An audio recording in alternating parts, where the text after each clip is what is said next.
Danny Cole was running late, and that was nothing new. The cargo handler had spent 6 years working at Titan Station, and in all that time he had never once been early for a shift. But today was different. Today, the entire station was in chaos. A solar flare warning had come through 3 hours ago. Every ship in the docking bays was trying to leave before the radiation wave hit. The corridors were packed with people pushing past each other, shouting orders and dragging equipment toward their vessels. Danny dodged a floating cargo crate and nearly tripped over a maintenance robot that had stopped working in the middle of the hallway. His ship, the Horizon's Edge, was waiting in docking bay 7C. He had worked on that old freight vessel for 2 years now. The pay was terrible, the food was worse, and the captain had a habit of yelling at everyone for no reason. But it was honest work, and Danny needed honest work. He checked his communicator as he ran. The message from his captain was clear. The ship was leaving in 5 minutes with or without him. Danny picked up his pace. The docking bay section was even more crowded than the main corridors. Ships were departing every few seconds, their engines creating vibrations that Danny could feel through the floor. He scanned the bay numbers as he ran past them. 7A, 7B, and there it was. The door marked with a large letter C. Danny hit the entry button and rushed through the airlock without stopping. He was breathing hard as the inner door sealed behind him. He leaned against the wall and took a moment to catch his breath. He had made it. But something felt wrong. The air was different. It was warmer than it should have been, and there was a strange smell that Danny could not identify. It reminded him of sulfur mixed with something sweet, like cinnamon or some exotic spice. The corridor ahead of him was wider than he remembered, and the walls had a reddish tint that the Horizon's Edge definitely did not have. Then the ship moved. Danny felt the familiar lurch of a faster-than-light jump, and his stomach dropped. Not because of the jump itself, but because of what it meant. The Horizon's Edge never jumped from dock. They always flew out to a safe distance first because their old engines could not handle the stress of an immediate jump. He looked back at the airlock. The display screen showed nothing but empty space where Titan Station had been moments ago. Danny's heart began to beat faster as the truth settled into his mind. He had boarded the wrong ship. Heavy footsteps echoed from somewhere ahead. Danny pressed himself against the wall and tried to think of what to do. Maybe he could explain the situation. Maybe they would turn around and take him back. Maybe everything would be fine. The footsteps grew louder. Danny could hear breathing now, deep and slow, like the sound of a furnace cycling air. Then a figure came around the corner, and Danny stopped breathing entirely. She was at least 7 feet tall. Her body was covered in scales that gleamed deep crimson in the corridor lights. A long neck rose from broad shoulders, ending in a head that was both beautiful and terrifying.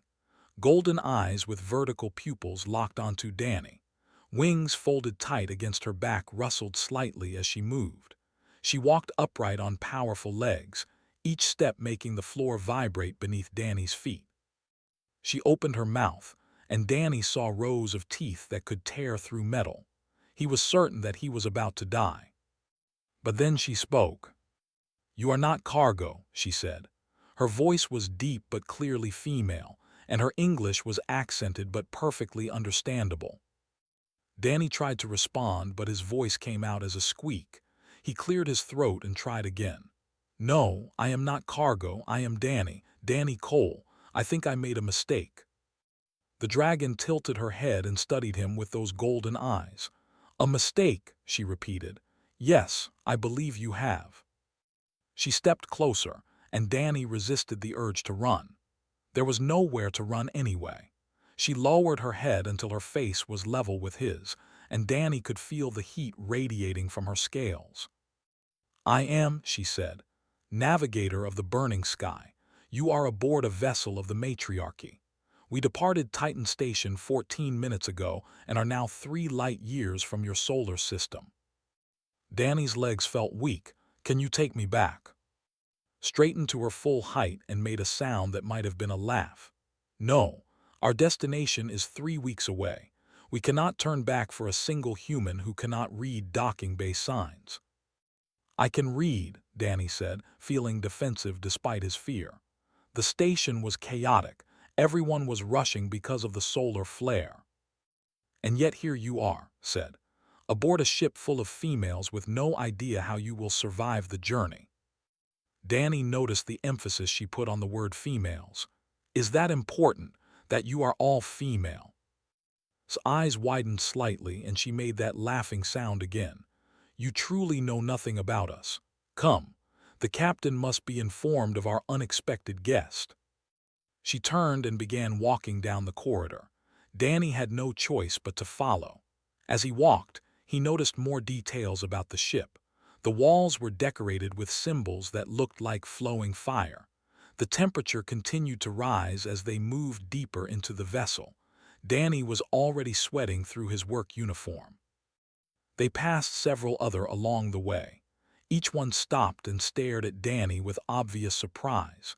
He heard whispered words in a language he did not understand, but the tone was clear. They were asking each other what a human was doing aboard their ship. Finally, they reached a large door marked with golden symbols. Pressed her clawed hand against a panel, and the door slid open to reveal a command center unlike anything Danny had ever seen. Screens displayed star charts and system readouts. Crew members sat at stations arranged in a circle around a central platform. On that platform stood the largest Danny had seen yet. Her scales were black as obsidian, and silver markings traced patterns across her face and neck. She turned as they entered, and Danny felt the weight of her gaze like a physical force. "Navigator," the black dragon said, "what have you brought to my bridge?" Pushed Danny forward gently but firmly. "A stowaway, Captain, though I believe he is more lost than criminal." Captain descended from her platform and approached Danny. She circled him slowly, examining him from every angle. Danny stood as still as he could manage. "A human male," said finally, "alone, unarmed, on a warship." She stopped in front of him and leaned down. "Do you have any idea how unusual this situation is, little creature?" Danny swallowed hard. "I am beginning to understand, Captain." Stared at him for a long moment. Then she straightened and turned too. "He is your responsibility. Keep him alive and out of trouble until we reach our destination. Then we will decide what to do with him." Danny did not know whether to feel relieved or terrified. He had survived his first meeting with the Dragon Captain, but 3 weeks remained ahead of him, and he had no idea what other surprises this ship might hold. Placed a clawed hand on his shoulder. The touch was surprisingly gentle. "Come, human, I will show you where you will sleep, and I will explain why your presence here is more complicated than you realize." Danny followed her out of the command center, leaving the golden eyes of Captain watching his every step. The quarters gave Danny were clearly not designed for humans. The bed was a raised platform covered in heat-resistant fabric, and the room temperature hovered somewhere between uncomfortable and unbearable. But Danny was grateful to have a door he could close and a few minutes to process what had happened. He sat on the edge of the platform and buried his face in his hands. 3 weeks. He was stuck on an alien warship for 3 weeks with a crew of fire-breathing dragons. His captain back on the horizon's edge was probably cursing his name right now, assuming Danny had abandoned his post. His meager savings would be gone by the time he got back, spent on late fees for his tiny apartment on Titan Station. A knock on the door interrupted his thoughts. Danny stood and opened it to find waiting in the corridor. "The captain wishes to speak with you again," she said. "She has questions about humans. Our species has heard stories, but we have never encountered your kind directly." Danny followed her through the winding corridors. The ship was larger than he had realized, and every section they passed through was filled with going about their duties. Some ignored him completely. Others stopped to stare with open curiosity. A few made sounds that Danny guessed were comments about his size. They entered a room that appeared to be a meeting chamber. Captain sat at the head of a long table, and several other occupied seats along its length. Guided Danny to an empty chair that was far too large for him and took her place beside the captain. Studied Danny with those piercing silver-marked eyes. "Tell me about your world, human. We know only fragments and rumors." Danny shifted in his oversized seat. "Earth is the third planet from our sun. It has oceans and land masses and about 12 billion people now. We spread to other worlds about 800 years ago." "We know these basic facts," said. "I want to know about your species, your nature." Danny thought for a moment. "We are adaptable, I suppose. We can live in many different environments. Hot places, cold places, high mountains, deep valleys. We adjust." A green-scaled with scars across her snout made a rumbling sound. "Your planet is a death world. High gravity, extreme temperature variations, predators everywhere, toxic plant life, unstable geology. How did your species survive long enough to develop technology?" Danny recognized the question as genuine rather than mocking. "We are stubborn," he said. "When something tries to kill us, we find a way to kill it back, or we run away and come back with better tools." Several of the exchanged glances. The green one leaned forward. "I am chief engineer. I have read reports about human endurance. They say you can chase prey until it collapses from exhaustion.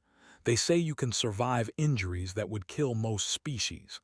They say you form bonds with other creatures and fight to protect them even at cost to yourselves." "Some of that is true," Danny admitted. "We do form bonds easily. With each other, with animals, sometimes with things that are not even alive. We get attached." Captain tilted her head. "And your males travel freely. They fight. They work dangerous jobs." Danny was confused by the question. "Yes, men and women both. We do the same things." The room fell silent. Danny looked around at the faces and saw something he had not expected. They were shocked. Spoke softly. "Among our kind, males are rare. Only 1 in 50 births produces a male. They are precious beyond measure. We keep them safe on our, protected and cared for. They do not travel. They do not fight. They do not risk themselves." Danny began to understand why his presence was so unusual. "So when you see me, a male, alone on a space station, working a dangerous cargo job, it is like seeing a treasure left unguarded in the street, finished. We cannot comprehend why your species would allow such a thing." Captain rose from her seat and walked around the table toward Danny. "You are small. You are soft. You have no scales, no claws, no fire, and yet your species sends its males into the void without protection." She stopped beside his chair and looked down at him. "Either humans are foolish beyond belief, or there is something about your kind that we do not yet understand." Danny met her gaze despite the fear churning in his stomach. "Maybe both," he said. Made that rumbling laugh sound. "Honest, good, I value honesty." She returned to her seat. "You will stay on this ship for 3 weeks. In that time you will learn about us and we will learn about you. Perhaps this accident will prove educational for everyone." Over the following days, Danny tried to make himself useful. He offered to help with any task that needed doing, but his size made most work impossible. The tools were too large for his hands. The corridors designed for beings of their scale made him feel like a child in a world built for giants. But he observed everything. He learned that there were proud warriors with a culture built around honor and flame.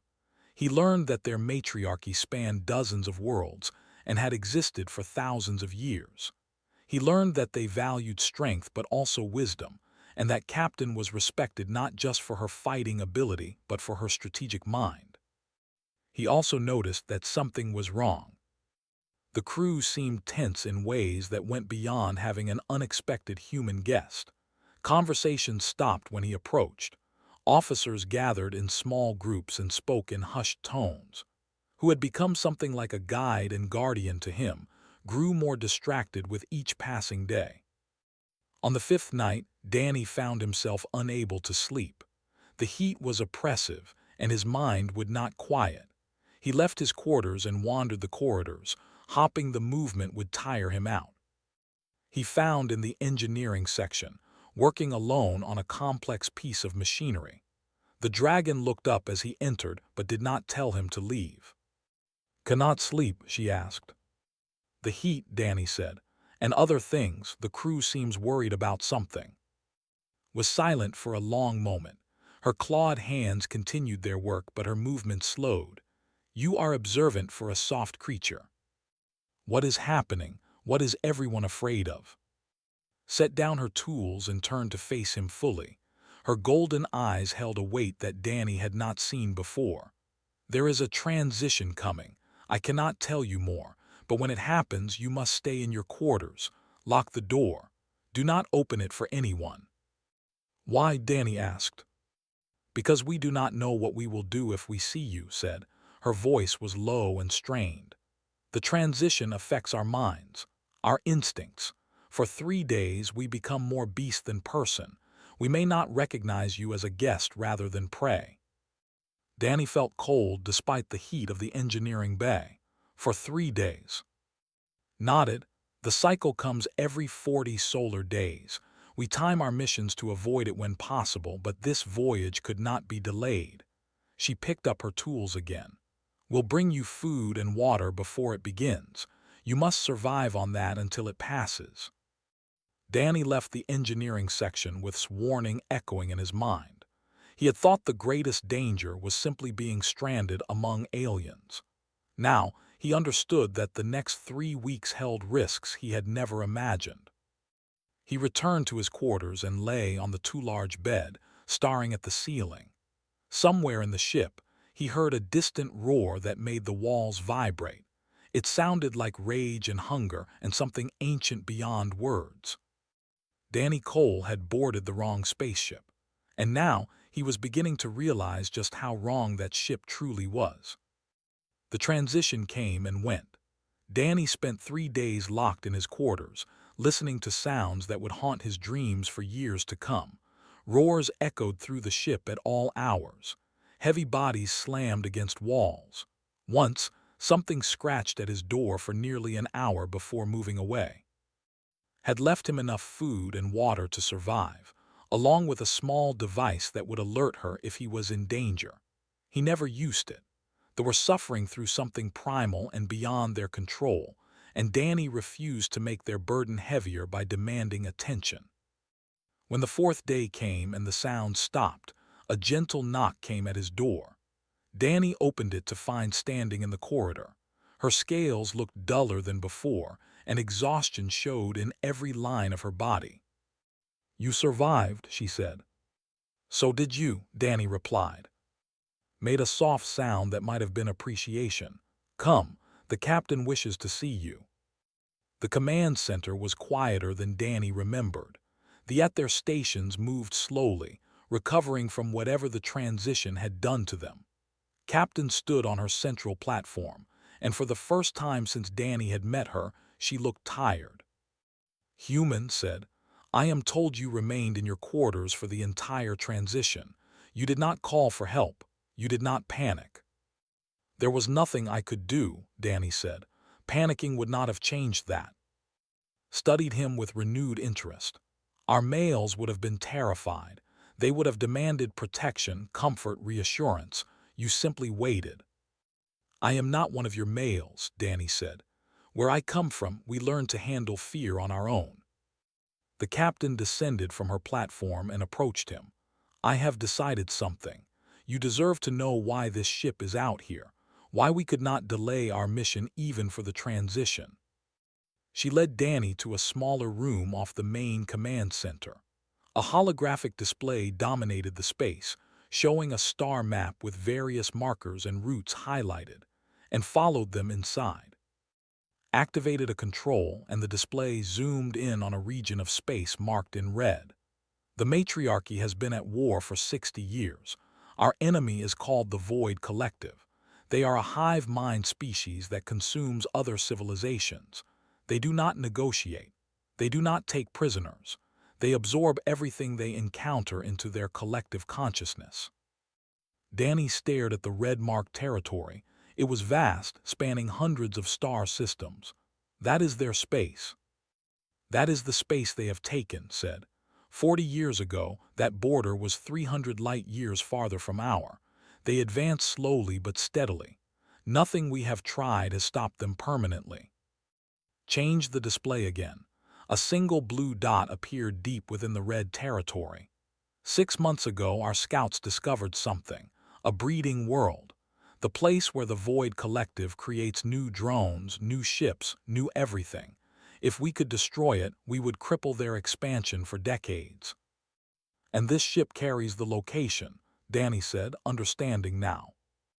The Burning Sky was given this mission because my crew is among the best in the matriarchy, said. We are delivering the coordinates to our war council. From there, a fleet will be assembled for the attack. Stepped forward. But we are not alone in this void. 3 days ago, before the transition began, our sensors detected a Void Collective tracking vessel. It has been following us ever since. Danny felt his stomach tighten. They know what you are carrying. They must suspect, said. Otherwise, they would not waste resources tracking a single warship. They are waiting for the right moment to strike. Captain closed the display. We cannot outrun them. Our ship is fast, but theirs is faster.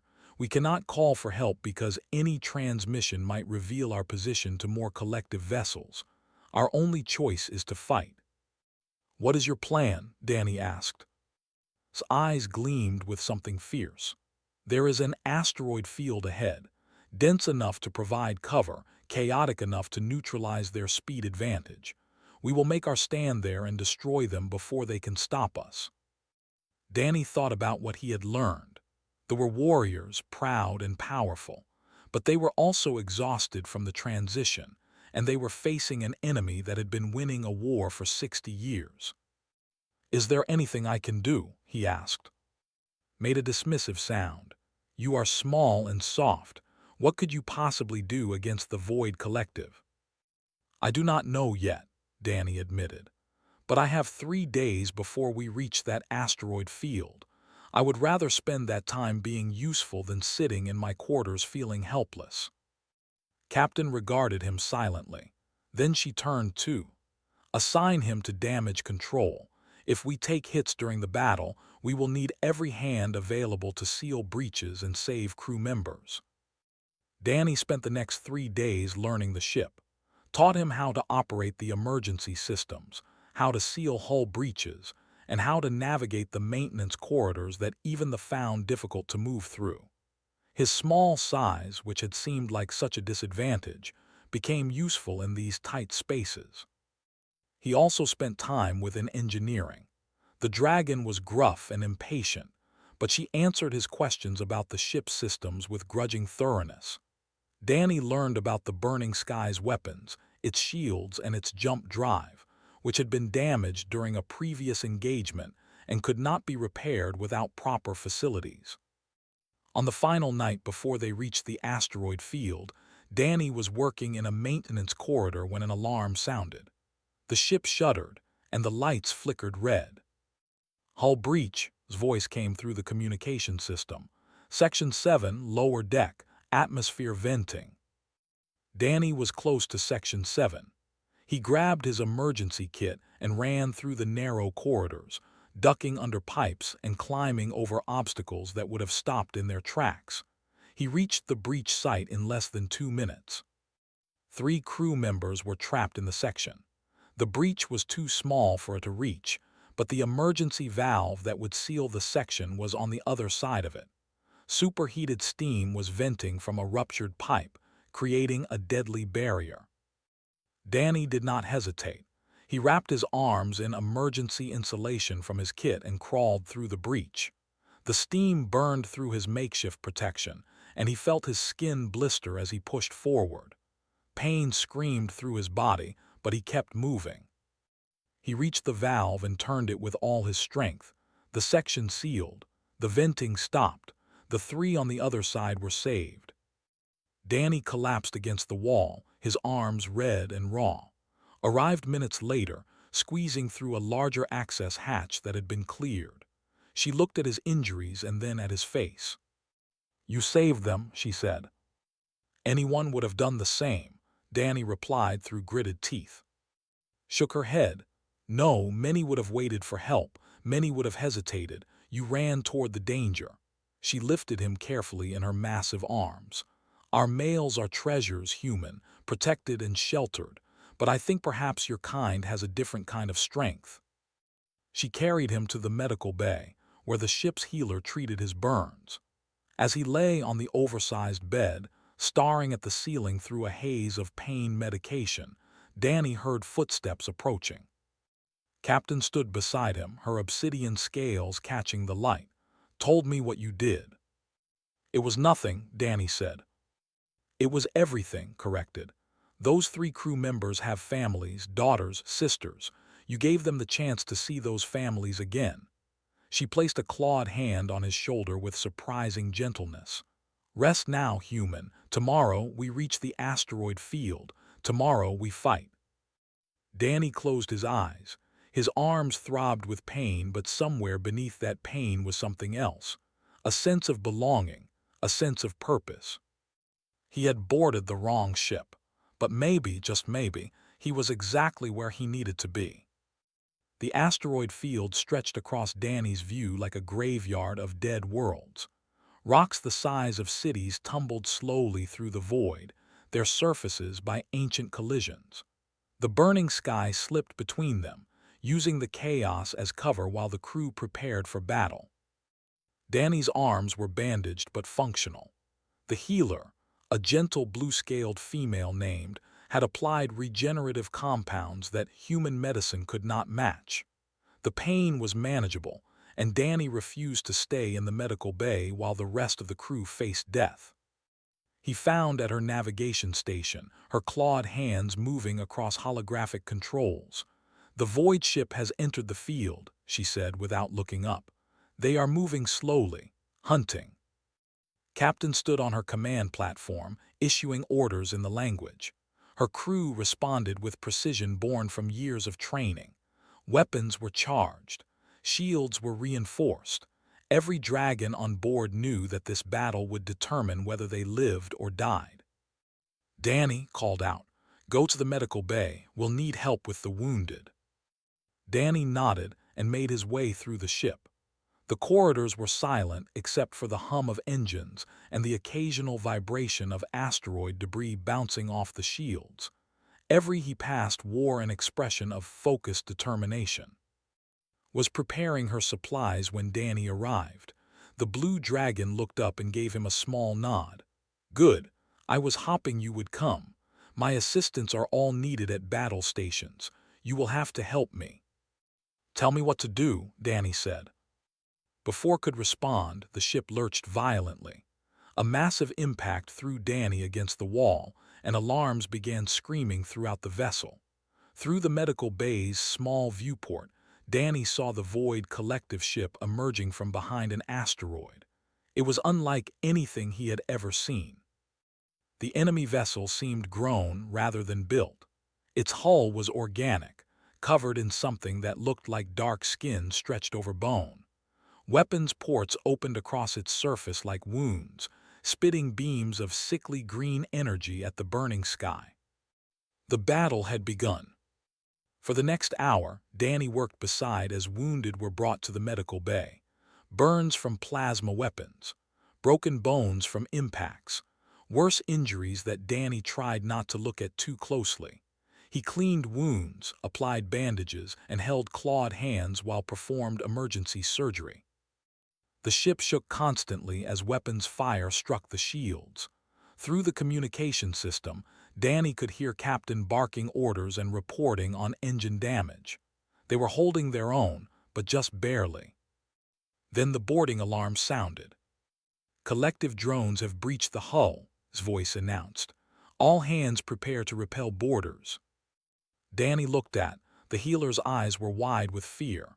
"The wounded cannot be moved," she said, "if the drones reach this bay." "They will not," Danny said with more confidence than he felt. He grabbed a welding torch from the emergency supplies and positioned himself near the door. "Keep working. I will watch the entrance." Minutes passed. The sounds of fighting echoed through the ship. Roars of flame mixed with the high-pitched shrieks of collective drones. Danny heard heavy bodies hitting the floor and walls.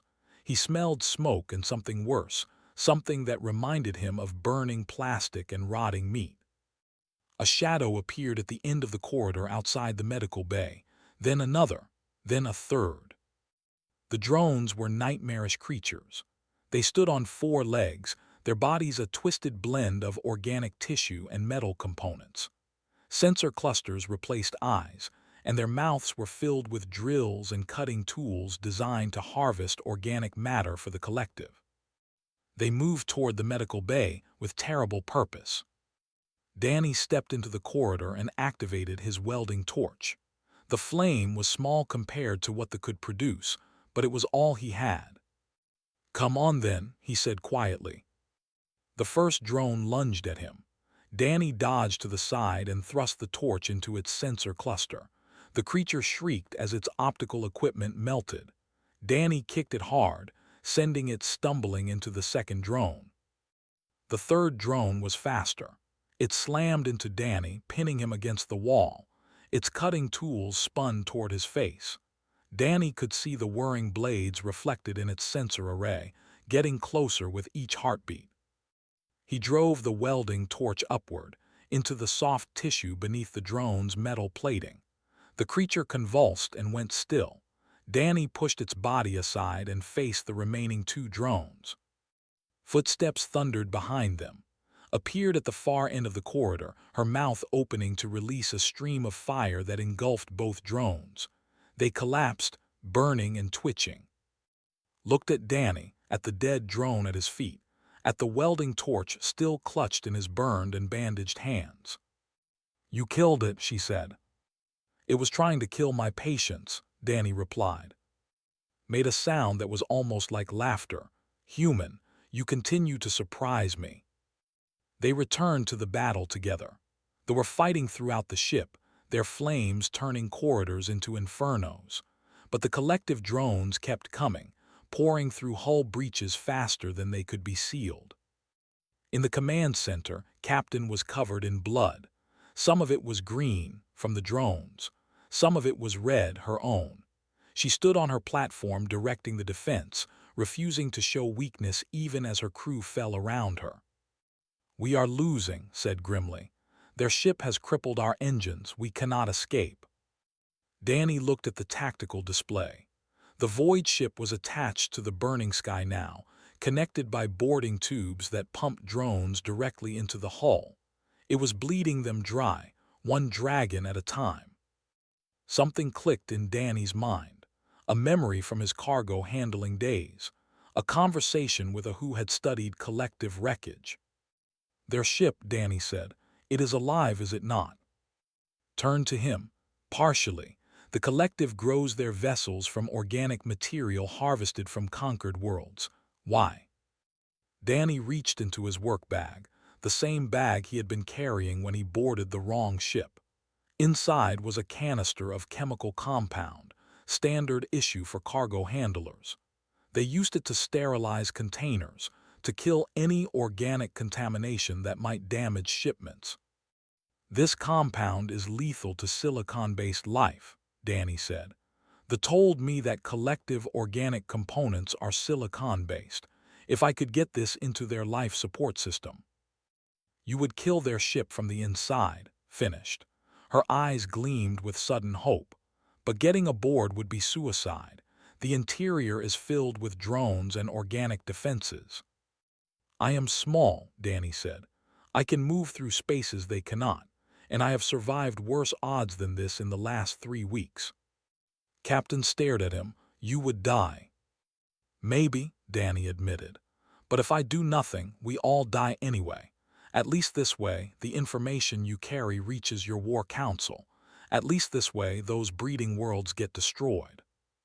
Stepped forward. "I will go with him. My fire can clear a path." "Navigator, I need you here," said. "With respect, Captain, you need that ship dead more than you need me at my station." Looked at Danny. "Besides, I am responsible for this human. I will not let him die alone. Closed her eyes for a long moment. When she opened them, her expression was resolved. Go, both of you, and may the flames of our ancestors light your path. Danny and made their way to the nearest boarding tube. The collective had breached the hull in multiple places, but this tube was the largest, the main artery pumping drones into the burning sky. Went first, her flames turning the tube into a furnace. Danny followed close behind, his small body shielded by her massive form. They emerged into the void ship's interior, and Danny immediately understood why had called it a suicide mission. The walls pulsed with organic tissue. Veins of dark fluid ran beneath the surface like blood vessels. The floor felt soft underfoot, yielding like muscle. And everywhere Danny looked, drones were turning toward them, drawn by the heat and movement. Roared and released a torrent of fire. Drones burned and fell, but more were coming, always more. Go, shouted, find the life support center. I will hold them here. Danny ran. The ship's organic interior twisted around him like a living maze. He followed the veins of fluid, trusting that they would lead him toward something vital. Behind him, he could hear fighting, her roars growing more desperate with each passing moment. He found the life support center at the heart of the ship. It was a chamber filled with pulsing membranes and tubes that circulated air throughout the vessel.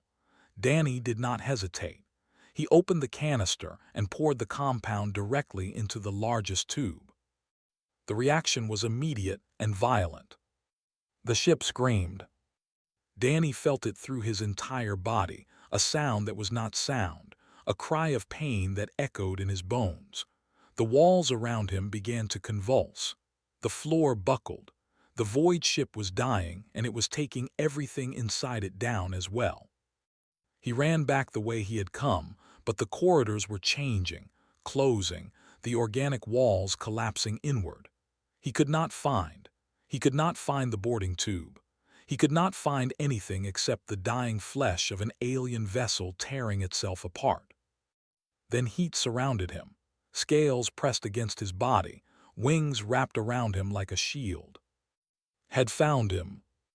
Hold on, she said, and then everything exploded. Danny woke to darkness and cold. His body felt weightless, floating in the void between the stars. For a moment, he thought he was dead. Then he felt scales against his skin, heat radiating from a massive body wrapped around his own, the sound of labored breathing that was not his. Danny's voice was barely a whisper. Still alive, came the reply, barely. Danny's eyes adjusted to the darkness. They were drifting through space, surrounded by debris that had once been the void collective ship. His wings were wrapped around him like a cocoon, her body shielding him from the vacuum. Her scales were blackened and cracked. Green blood seeped from dozens of wounds. The ship, Danny asked. Dead, you killed it. His voice was weak but proud. The compound worked exactly as you said. The entire vessel tore itself apart trying to purge the poison. Danny looked through a gap in its wings. The remains of the void ship tumbled slowly past them, chunks of organic matter and metal spinning into the asteroid field. The burning sky was still visible in the distance, battered but intact. Can you fly us back? Danny asked. No, the breathing was growing slower. My wings are damaged. I used the last of my strength to get us clear of the explosion. We are drifting. Danny felt cold fear settle in his chest. They had destroyed the enemy ship, saved the burning sky, and now they would die in the void because there was no way back. Then the communication device in Danny's pocket crackled to life. Human, Captain's voice cut through the static. Human, if you can hear me, respond. Danny fumbled for the device with numb fingers. This is Danny, and I are alive. We are drifting approximately 200 meters from the void ship wreckage. We see you. His voice was thick with emotion. Hold your position, we are coming. Danny watched the burning sky begin to move. The ship was heavily damaged, trailing atmosphere from multiple breaches and listing to one side. but it was moving, turning toward their position with painful slowness. "She should not risk the ship for us," said softly. "The mission is more important than 2 lives." "Tell her that yourself," Danny replied. "I do not think she will listen." The burning sky grew larger in their view. Danny could see crew members at the viewports, watching their approach. He could see at what remained of the navigation console, her clawed hands moving with desperate precision. The ship matched their drift and extended a rescue arm. Hands reached out and pulled them inside. Danny felt the warmth of the ship's atmosphere wash over him, and for a moment he could not breathe because he was so relieved to be alive. Was waiting with a medical team. She took immediately, shouting orders as they carried the injured dragon toward the medical bay. Another team tried to take Danny, but he waved them off. "I am fine," he said. "Minor injuries, help the others first." Captain approached through the chaos.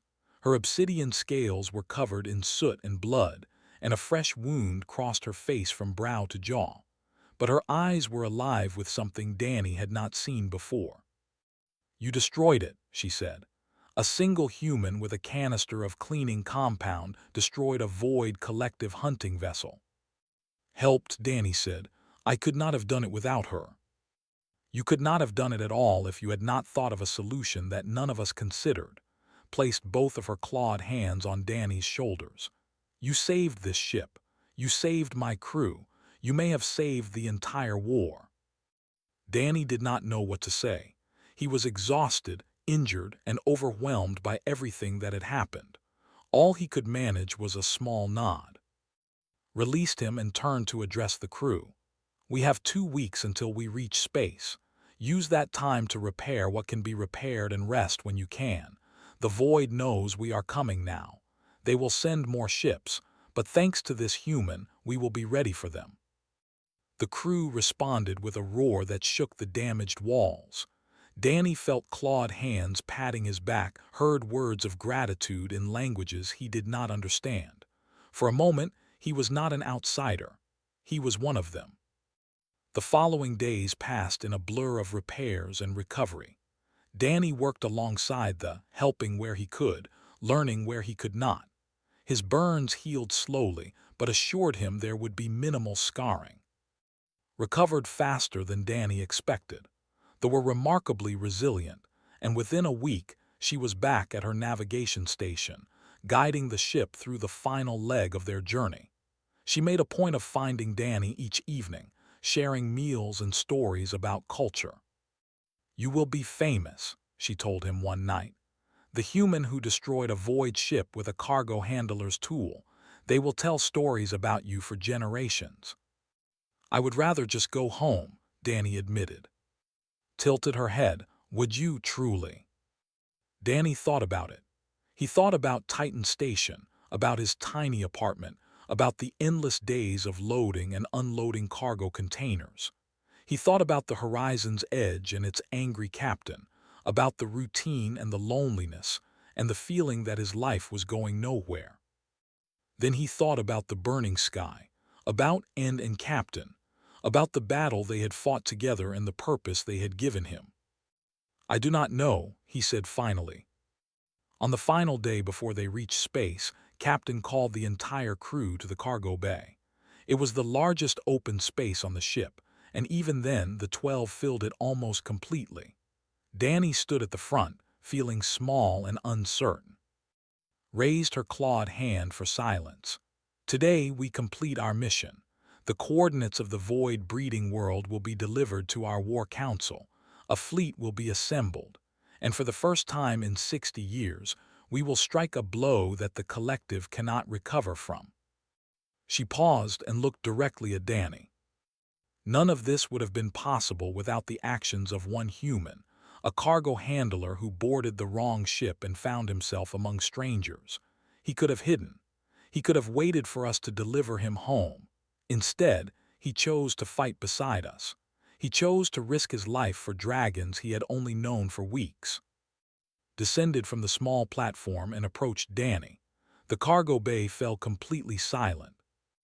"Among our people, there is an honor that females rarely bestow. It is called the bond of clutch brother. It means that someone who is not by blood has become by action. It means they are family. She knelt before Danny, bringing her great head level with his. The other knelt as well, their scales catching the light like a field of precious gems. Danny Cole said, "I name you clutch brother to the crew of the burning sky. Where we go, you are welcome. Where we fight, you fight beside us. Where we fall together." Danny felt tears forming in his eyes. He blinked them away and found his voice. "I accept this honor, and I will try to be worthy of it." Rose, the crew rose with her. And then they roared, a sound of joy and acceptance that echoed through the damaged ship and out into the void beyond. The next day, they arrived at the... Danny stood at a viewport and watched the planet grow larger. It was a world of fire and stone, volcanoes dotting its surface like jewels, the atmosphere tinted red by minerals in the upper layers. Captain joined him at the viewport. "You have a choice to make, human. We can arrange transport back to Titan Station. You can return to your life, your work, your kind." "Or," Danny asked, "or you can stay with us." His voice was soft. "The burning sky will be repaired. New missions will be assigned. The war continues. We could use someone who thinks differently than we do, someone who sees solutions that escape our notice." Danny looked at the dragon captain. He thought about everything that had happened since he had run through that wrong airlock. The fear, the pain, the belonging. "I boarded the wrong ship," he said slowly, "but I am beginning to think it was the right choice." Made that rumbling laugh he had grown to recognize. "Welcome to the crew, clutch brother." The burning sky descended toward the, carrying 12 dragons and one very unusual human. Behind them, the void waited. The war waited. New battles and new dangers stretched toward the horizon. But Danny Cole was no longer afraid. He had found his place among the stars, surrounded by fire and scales and family. He had boarded the wrong spaceship, and it had turned out to be the greatest mistake of his life.